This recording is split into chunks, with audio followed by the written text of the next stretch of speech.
Thank you. Thanks a lot. Sorry, do I run the presentation now or? Yes, please do. Please show us what you've Okay, got. thank you. So thanks everyone. My name is Diogo Navarro. I'm based in the Mozambican office, for GAIN office in for Mozambique.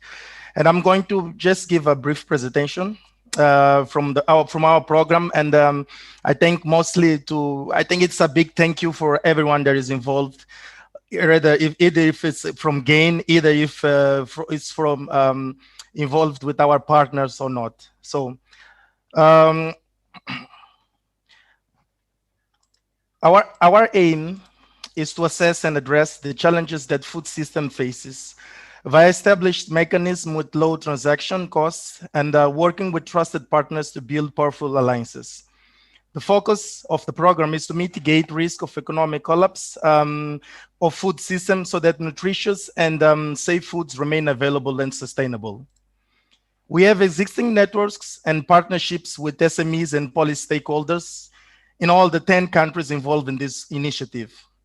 We are general support through SBNs and alliances is being given while sharing knowledge and advice, not only to these countries, but disseminated globally as well. KFMW built a pooled fund of more than 7 million, supported by 8 donors partnerships that acted immediately and injected funds for this initiative, to whom we are extremely grateful. But I must mention that there is a ninth partner, they are the countries, definitely. Our interventions are based on the work implemented by 5 main work streams. Plus one, there is a cross-cutting research. It's not being implemented in country, but there is a great deal of work being done there to show and to learn from what we are doing in these 18 months. Grants and emergency business guidance for SMEs, already providing safe, nutritious foods is the first work stream. Sustain and reinforce our work around large-scale food fortification is another one.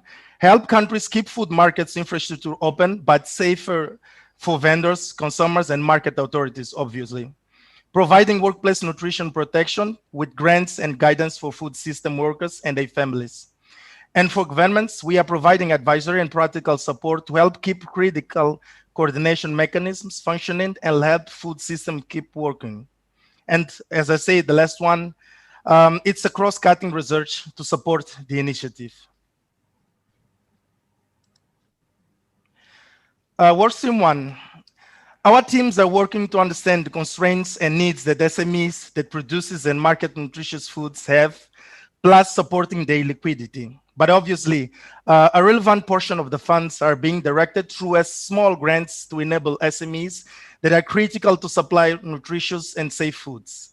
Plus, we are on the verge of starting online trainings on business resilience. Plus, in addition, we are going to provide technical assistance.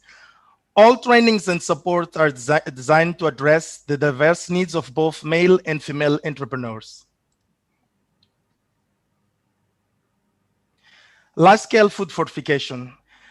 This is one of our most important programs to date. It is what we see as an effective means to meet population nutrients needs. With COVID-19, this program, LSFF, gains a more relevant importance because we need to ensure that people consume essential micronutrients required for health growth and functioning. It will be a shame to see all of our LSFF efforts ruined by COVID-19 crisis. As an example, we were able to convince the Mozambican governments to introduce a GAIN premix facility in country to support the availability of premix through establishment and supply of potassium iodate. In Tanzania, another country that is from this workstream, it was mostly to stabilize supply and keep fortification programs operational.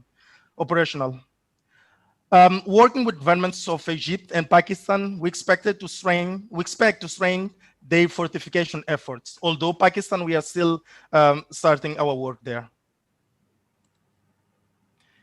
On food markets, we are assessing with local government and market authorities to identify and support with immediate equipment investment. We are conducting bi-weekly surveys by local teams trained to collect data that will help us determine urgent risks and opportunities to improve the food and health safety of informal markets. I mentioned food prices, how they are fluctuating in the country, even existence of nutritious foods in the markets too. So this data is being shared in bulletins that are disseminated to market stakeholders. Guidelines in how to manage COVID-19 in food markets so that the markets can be safe and resilient were developed recently. We are now conducting market infrastructure audit that will address two issues related to how live animals and the meat sale is being managed in these markets. Finally, we expect to conduct a pitch with all countries under this work stream and choose two from the markets to receive support to implement a smart market. Around workforce, workstream 4, by investing in the nutrition security of workers in the food system, the goal is to promote food and nutrition access for key workers. But overall, this team is providing emergency advisor and technical support to address areas of advice and practical interventions. But similar to our work around SMEs resilience, we are providing grants to companies to maintain or provide short-term provisions of nutritious foods to 50,000 workers. Policy making. This work stream, in my opinion, it reinforces all other work streams. All the work that is being conducted in the other four work streams must be reinforced with our work on the policy making. So in each one of the work streams, there is a great deal of policy making and coordination during this pandemic that we expect to lead to change in food systems.